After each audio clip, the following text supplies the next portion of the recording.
Hello, everyone, and welcome to Non-Pro's E3 coverage. We have something very exciting for you guys. We got the band back together. That's right, it's the Old Line Cutters gang. Say hi, everybody. Woo! Oh my goodness. God, why are we back? That's right, I'm here in studio with Matt and Al, and of course myself, James, and we are here to talk about this year, 2018's exciting E3 lineup. Now, we all wanted to kind of go over specifically a couple of games that really hit big for us, and then kind of talk about the evolution of E3 and the industry as a whole, you know, since we've been on the air, which I think we haven't done an E3 coverage in a year or two, so that'll be really exciting. Yeah, it's been a while. I think it's been at least since the next gen hit, like PS4, Xbox One. Yeah, I think so that was like three. That's almost like 3-4 years then. Wow. I think we're old. I think we may have, the last E3 we covered was when those just started coming out, and we were all kind of playing the speculative game. Well, and think about it now, some of the big studios are already talking about games that are going to be next gen already. So we'll have to do this again, in another 4 or 5 years. Where's that Final Fantasy VII remake?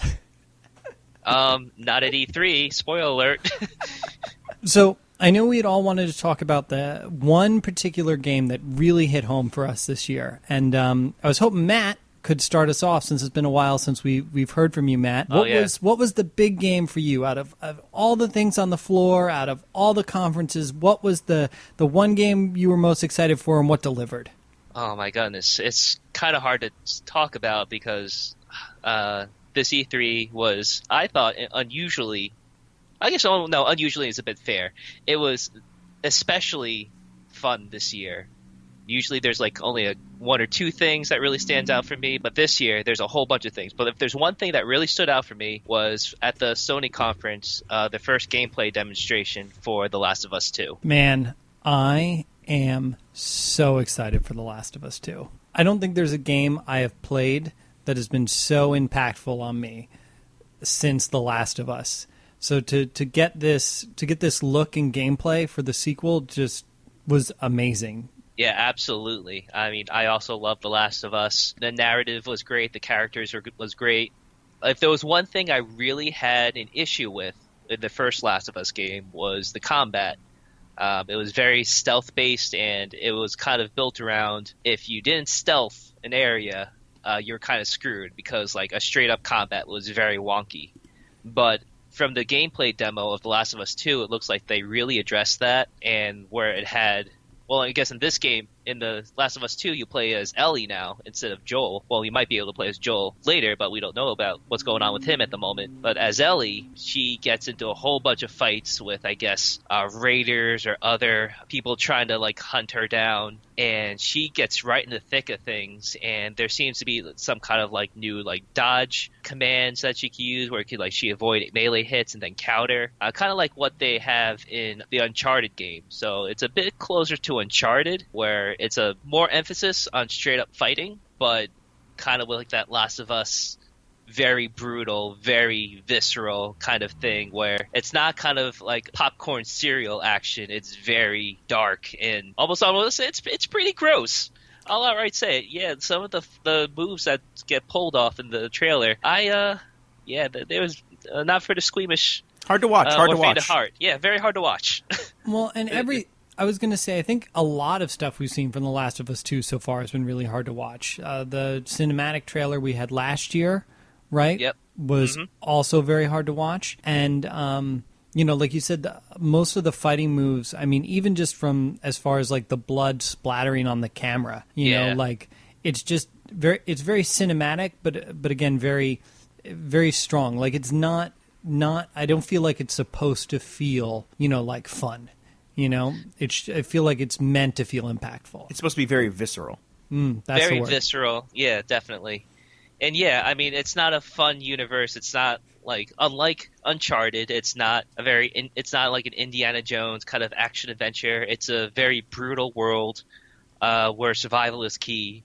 But there seems to be a very big emphasis on like the characters living in it and how this world affects them. I mean, like before we get into the gameplay, we kind of see a cinematic of Ellie trying to live a peaceful life among the other survivors in her enclave, just like you kind of see she's very much a different person than she was in the first game. I mean, I'd love to talk a little bit about that cinematic and the narrative kind of were presented here at the beginning of the game. I feel like we'd be amiss not to mention it. In June is Pride Month, and obviously one of the things that got built into Ellie's story is her sexuality, that she's gay. And, like, it's definitely, they're making a statement here, I think, saying, like, as something that I don't want to say took a back seat in the first game, but because it was introduced in the DLC, it kind of felt a little less, not relevant, but, up front. And right. This is obviously not doing that. Like, they're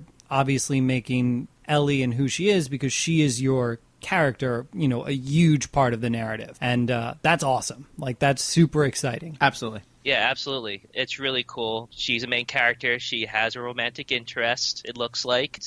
Just her whole entire character. It's, unlike the DLC in the first one where it was kind of like, it was hinted in the main game, but in the DLC they sort of did it, but that was after the fact. But they're really establishing it right away in one of the biggest shows of the year, putting it on the table like this is Ellie's character. I do want to say, like, as cool as it is, there is a little sort of sadness that this is considered to be groundbreaking and new. It shouldn't be new. It should be normal. So hopefully this is a sign, at least, that we're going to be seeing more of this in upcoming games and upcoming shows. Yeah, particularly from these big studios. Yes, especially for the big AAA games and the games that are in the mainstream. It's a start. It's a good start, and I hope this continues. Complete agreement. But you also see in that trailer, beyond that, like in that sort of intimate and romantic scene, that she is scarred. Like that, there's that moment, that great cutaway of where like she leans in for that kiss, and then all of a sudden we're cutting right back to her like cutting someone's throat open, and it's evidence of what she's been through, and that's just not leaving. It won't leave. And how normal life can you have? How romantic or intimate can you be if that's just in your head like all the time? Yeah, actually, that transition reminded me, actually, near the end of the first game, after the transition from the winter chapter to the spring chapter, where you get, like, the brutal ending of winter, and then it's a rough transition to her staring at the mural in spring that reminded her of winter. That's something I think The Last of Us and Naughty Dog really does, is just how very impactful their cutscenes are, and, like, how you could really get a great understanding of the characters' motivations, thoughts, just from the cinematography, which I think is definitely one of their biggest strengths. And it looks like they haven't lost a step. So definitely excited to see where this goes. Definitely. And I think PlayStation as a whole had a really strong conference. Them opening up for The Last of Us in that church was really cool. I think some people would question after the church, the 20-minute intermission, but I mean, it was really cool to open up in an environment and then, be on the big screen almost in that similar environment. It was just, very immersive. Yeah. And, obviously that was their goal. Yeah, it's interesting to see. I think Sony has done stuff like that where they try to experiment with the presentations. So it's neat to see different shows do that, switch it up a bit. And some things might hit, some things might not hit as well. Yeah, but like actually like recreating the church hall, that was really neat. Well, I think I'm going to take it from here. We'll try to transition a little bit. Obviously, The Last of Us is like a very intense, crazy game. So I'm gonna bring us over to Nintendo. As you guys know, I'm a big Nintendo fanboy. I have been for a really long time. And Nintendo's, speaking of changing up the game, has been doing pretty well these past couple of years with their tree houses. They're not actually on site, but they still bring a big showing to the show floor, and then they broadcast their conferences live around the world for everyone to see. And boy, was this year a conference to watch. We all knew that Smash was coming to the Switch, but I guess a lot of people had kind of questioned with the quick turnaround time, if it was just going to just be a port, or, always the big question in Smash is, well, who's going to be in it, and this, that, and the other thing. And, I can't even say that they complained. I can't even say there's anything to complain about. Their big thing that they brought home with was everyone. everyone will be in this Smash. Everyone from every person that's been in Smash since the very beginning to Ridley, who people have been asking for 10 years now to be in Smash. You know, something I never thought was going to happen or be possible. It's all there, and it's full of stages, and, you know, it really seems like they're trying to appeal to every audience with this new Smash. You know, and Matt, I know you can speak very much to the fighting game community, but it looks like they're really trying to balance and hone everything up for these one-on-one fights while still appealing to, you know, the funness that is the 4-player party couch mode, you know? Yeah, first thing I would say, you had the perfect transition from the brutality of The Last of Us. You just needed to bring up Ridley's trailer. I mean, did you see what he did to Mega Man and Mario? He murdered Mega Man and Mario. He, like, murdered them. Literally, like, murked them. That was like, what? He ate him, man. That's what happened. He straight up ate Mario. That's kind of crazy. But yeah, definitely they seem to be taking some notes from Melee, which is kind of like the main competitive Smash the fighting game community likes to play. It's their impressions for now seems to place it kind of like a mixture between Melee and Smash for Wii U. And they actually had a tournament, the Smash Invitational, and brought in some well-known Smash players to try it out and demonstrate the game and see and show how competitive it could be. And I was able to catch the final few matches, and it was pretty hyped. And there seemed to be a lot of the strategies and tactics that the players have used in previous games and competition. Like they're still able to do some. And I'm sure there's going to be more stuff that they're going to be able to find. And impressions from what I've seen from the top Smash players seem very positive. That's really cool that it looks like they're finding a balance between the competitive side.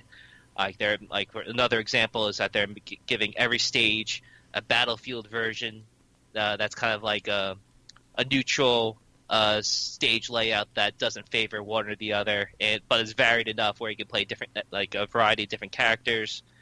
And another thing I saw was that they're giving the option to take away stage hazards, so it's just like a regular stage. There's no chance of randomness of you getting killed from some random explosion or tornado or what have you. Certainly something that I enjoyed that I think is appealing to the competitive crowd, but to me also appeals to me as a casual, is that they're kind of honing in the smash attacks.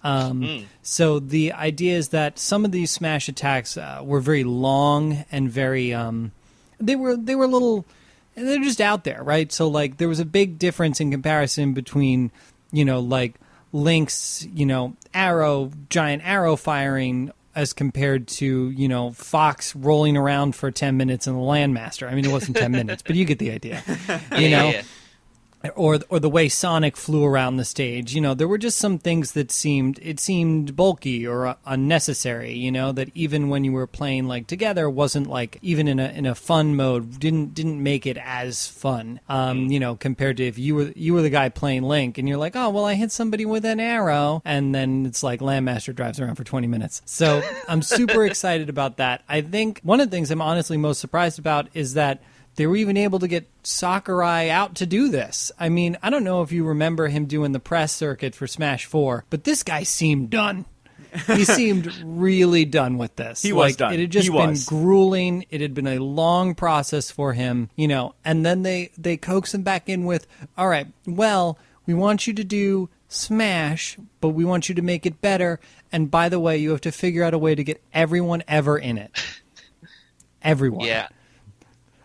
I mean, props to him for keep on coming back. Dude deserves the biggest vacation ever. Once all of this is done, I honestly thought like after Brawl he would have been done because like that was huge at the time. But then he came back for 4, now he's coming back for this. He's a machine. He must be a machine. I'll be a little selfish and say like I can't really imagine a Smash without him. He really seems to be kind of like the heart and soul of the series. It's true. I don't know what Smash would be like without him, which is honestly kind of why I assumed we wouldn't be getting a Smash for the Switch, or if we were, it was going to be a direct port of 4, not, you know, like a kind of an upgraded 4 with all the bells and whistles. I think what was really great, or one of the things I thought was funny, was when he was like, I hope you're not expecting too many other characters. We really did a lot of work here to get everything in here already. And there's just tons of great memes online where it's like, F you, man. No more. But no, Smash looks amazing. The Switch has been, one of Nintendo's best-selling systems to date. It's really hit a huge audience, so it'll be really exciting to get back out there, like we were on the Wii or the GameCube where everybody was playing it. You know what I mean? And that was kind of the big thing with Smash for Wii U was like, yeah, everybody likes Smash, but, there were only a certain amount of people who had the Wii U, so there were only a certain amount of people who were excited to play. So this will be really exciting to have everybody come in as a group again and be able to play this. Hopefully it works well in the online market too, so that we can do a lot of cool online play. I know they've been pushing that with a lot of their other games, like the new Mario Tennis and stuff coming up. So, and the Splatoon stuff works great. Oh, yeah. So that's going to be awesome. I personally am excited to learn how to play the Inkling. I'm definitely interested in trying out Ridley, but I'm super excited to see that my boy Snake is back. He was my favorite in Brawl, and it's kind of shocking to see that they were able to bring him back, along with David Hayter, to voice him. Nice. So there's a very weird irony about Hayter returning to the role after Kojima has left the series. It just seems very odd, but very cool to see Hayter back regardless. But now you can do like even more crazy what if characters. You could have Solid Snake fight Cloud Strife, who was also fighting Ryu from Street Fighter. Basically, the only person left is Goku of the meme list of who you want to see in Smash. Pretty much it's just Goku, and now I'm just expecting one day start hearing during a Nintendo Direct the theme song to Dragon Ball Super, and then it's like Goku enters the battlefield, and then that signals the end times because clearly everything's been done. My big thing is I'm super excited for this. I'm Ridley shows up, and that's I'm with all those people that wanted him there for day one in that opening scene from Melee, where he's fighting Samus. Where's he at? Why ain't he around? Now he is, and we get to play him, and it looks really, really cool. But beyond that, though, I think it's funny that we're already getting announcements along with this. Be like, hey guys, guess what? GameCube controllers for the Switch.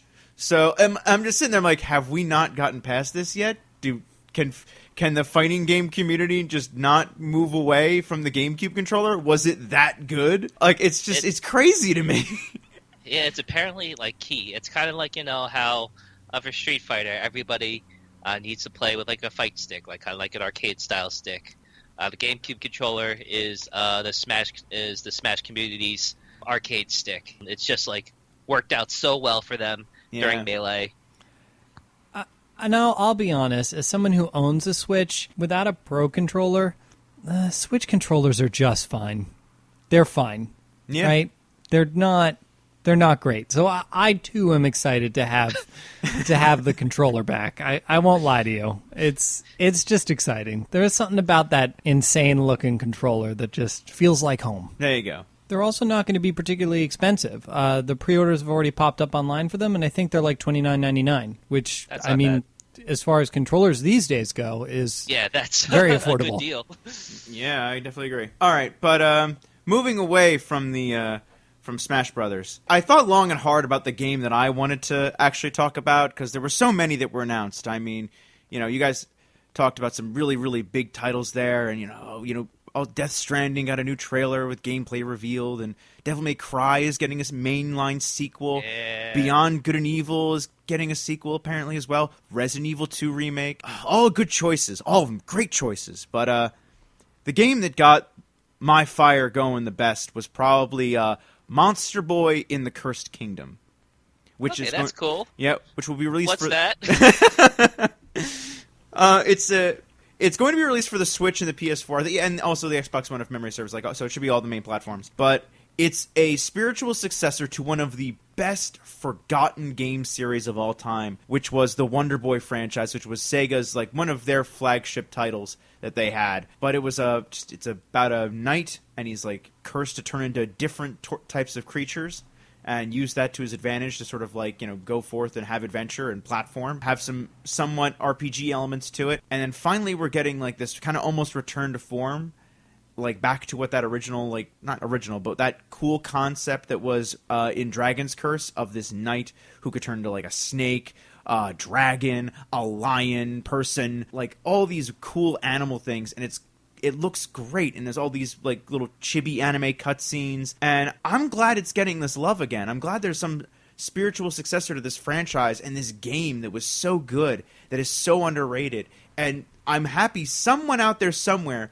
saw all the potential that it had and thought, yeah, let's do this. Let's do this again. Let's update it, make it look great, and it does look great. I like all the ideas of like you can turn to like a frog person and use the tongue to like swing around, sort of Castlevania style. The dragon has like limited flight. There's snakes that can like slither into like small crawl spaces. It's just, God, I love those 2D kind of side-scrolling adventures like that are just like platform puzzler / RPGs, because we have to fit in as many genres as we can. And man, like this was something I never thought I was going to see, never thought was going to happen, and now it has happened, and I couldn't be more happy about it.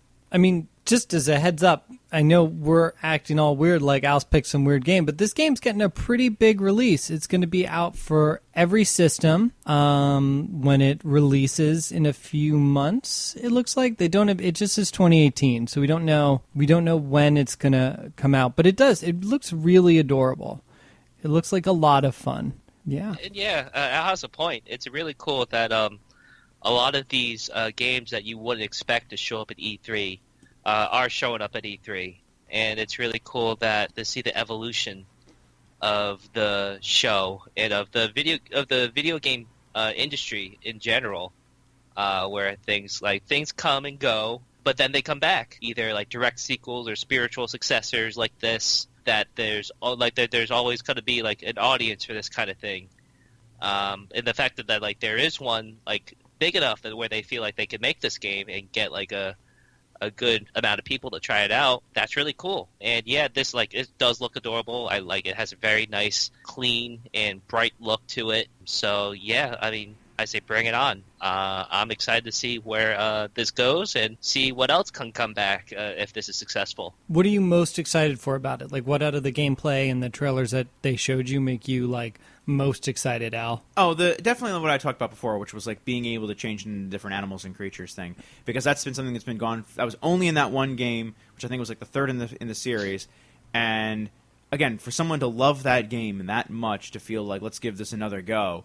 Like, that's what was really cool about it, and that was what was most fun about the original. I think this is an interesting time, actually, to transition, because Al picked I don't want to call it an indie title, but definitely like a second tier. Obscure. Yeah, definitely a more obscure title, and really talk what we kind of feel like E3 has been about, and what I think what E3 is really about. I know Matt and I had been having a little conversation about this before we got onto the podcast, but, I know there was some disappointment. There's always the conversation around, which one of the big three won, or was this conference particularly interesting, or, was Square's big return to the conference disappointing, or that sort of thing. But I feel like, we take so much time and effort into, and Matt and I did it here too, into the big companies. But E3 is a huge show and an opportunity for so many different types of developers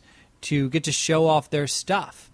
It shouldn't just be about Sony and Microsoft and Nintendo. Even if it kind of is. Yeah, absolutely. In my opinion, I think there needs to be kind of like a reinterpretation of E3 by the video game fan base. There's this romanticization, for lack of a better term, of E3 being like there's going to be this big pageantry, big presentations, huge trailers, gameplay, roaring audience applause. And this is a mindset for a show that doesn't exist anymore. Like, E3 has evolved or moved on from the shows in the past. And so, like, we have this nostalgia for a show that doesn't exist from a time where we knew even less about, like, how the game industry works, or, like, what involves the game industry. And so, yeah, it's kind of silly at this point to say who won. It's really not really a point of discussion anymore, since everything, like, gels all together. I mean, for example, you look at Microsoft's conference, out of all the games there, only a handful where you could say were console exclusives, which was like the big word back in the day. Like, oh, you've had the exclusives, you won the E3. But so many games now are cross-platform. It's really not an issue that needs to be worried about. And people have said, like, Microsoft had one of their best conferences in years this year, just for the fact that they were able to show off a bunch of stuff, even if it wasn't like console exclusive. I'd still say they had a great showing because like they had showed a bunch of neat stuff that's gonna show up on their console, and it was focused on games for everyone. Yeah, I definitely think there needs to be a change of mindset on how people view E3. It's not just the big three. There's no need to debate who's better or not in a world where we're always trying to caution ourselves not to become blind fanboys for different companies. Just enjoy the things that are out there. That's what I think we really need to do. Yeah, I think you really hit the nail on the head there. Like, it's because E3 has changed in the past before. Like, it went from being like this very sort of suit and ties kind of presentation show to this like big, huge convention thing where like they had to have E for All, if anyone remembers that, just to help something for fans to do, and then it sort of became like this weird, almost like Rockstar concert of video games kind of thing. And I think that's what everyone is nostalgia for, is like that moment when it was transitioning from the big convention to like the Rockstar show, and everyone really misses what that was. But, times change. The industry's changed. We've changed. And, you don't always take the Rockstar serious anymore. So it's time to, like, not necessarily, buckle down and go back to the way it was. We don't want, guys in suits talking about numbers. But what this is now, I think, is better. I think it's better for us. I think it's better for the industry. And I think it's better for E3. Well, and this reminds me of a couple of things that we've seen this year and years past. Like, the focus on indie developer content is really important, and even something that was really important to the big presentations, right? So Microsoft and Sony and Nintendo all have to come out and boast that they have, these open, accessible platforms for independent gamers to go out and build stuff on. And, those are the people that need that platform, that need something like E3. And Nintendo has proved it by Nintendo being able to step away. They don't need to physically hold a conference at E3. Nintendo has been making their own press releases, these tree houses and Nintendo Directs now, once a quarter, every year, just to give people the information on their show. But they're a company that has the ability to do that. Right? It's Nintendo's job, it's E3's job, it's these other companies' jobs to be like, well, we have the platform to show off our product. We need to use this platform we have here and the platforms we have to show off the products that are the future, right? And a lot of these indie games, they're a lot of fun and sometimes way more innovative than the big studio games, right? You don't see like one thing that I noticed when I was watching a lot of the trailers, it's like, oh man, everything really looks like this sneaking, jumping down on people system like that, that Rockstar had developed, for the Batman Arkham games. And I'm like, well, that's great. That was a great system. But, the idea that is kind of the direction these mainline games have gone. When I see an indie game that's a side-scroll platform or is something like crazy like Rocket League or something like that, where it's like totally out there, like that's way more interesting. That's the stuff that, as much as the big games pique my interest, the things that I buy on the regular tend to be these smaller games because they cost less, they're more interesting, and it's worth taking a risk on. Another thing to consider is that E3 isn't the big show anymore. There's not just this show, but there's a whole bunch of other opportunities for the big games and also independent developers to really present and show off their games. I know Gamescom in Germany is within a couple months. Tokyo Game Show is right after Gamescom, like the month afterwards. PlayStation has PlayStation Experience later this year. I'm pretty sure Xbox is doing one this year like last year, and like as we mentioned before, the Nintendo Directs have been kind of like a staple of how Nintendo shares their upcoming projects. It's not just this one opportunity to show off what people have been working on or what people are developing. And so I feel like a lot in the past, companies have put all their chips into E3 because that was their one big time. But now there doesn't need to be like that anymore. They could spread things out, which I think is what's happening with Square Enix. They don't want to blow everything at E3. I'm pretty sure they're at the very least they want to save something big for Tokyo Game Show, since that's historically, I think their big show that they've concentrated on. Basically, at the end of the day, it's the gaming industry it's pretty good. I mean, we have it pretty good. We have a bunch of whole great games coming out, some neat stuff at E3, and we're going to get more stuff in a couple of months at Gamescom. It's a good time to be a gamer. That's really the long and short of it, really. When was it ever really a bad time, though? That's what I always to say. Because it was always a good time to be a gamer, in my opinion. Because I don't feel like there was ever a time when there wasn't something worth playing. I agree. There were a couple shows where everybody was about motion controls. That was a little Wii Fit, yeah, and the Wii Music, kind of like the Sony ice cream cone. You say all that, but motion controls are a super important part of VR, which is something that everybody's pushing these days. And motion controls, particularly the Wii, Nintendo's most successful selling console ever, was huge about opening up gaming to a larger audience, people that still haven't jumped back in. So I don't think there's ever been a point in time where gaming was too weird for one group or another. Yeah, I definitely agree. There's always something for somebody. And that's the really cool thing about E3 is that you get the chance to see what's going on and find find the next game that you're going to be playing, which is always exciting to find out. I totally agree. This was really great. It was great to get everybody back in here. I definitely think we should do this again to I talk agree. about some Absolutely. more games. That's our catchphrase for this episode, though. I agree.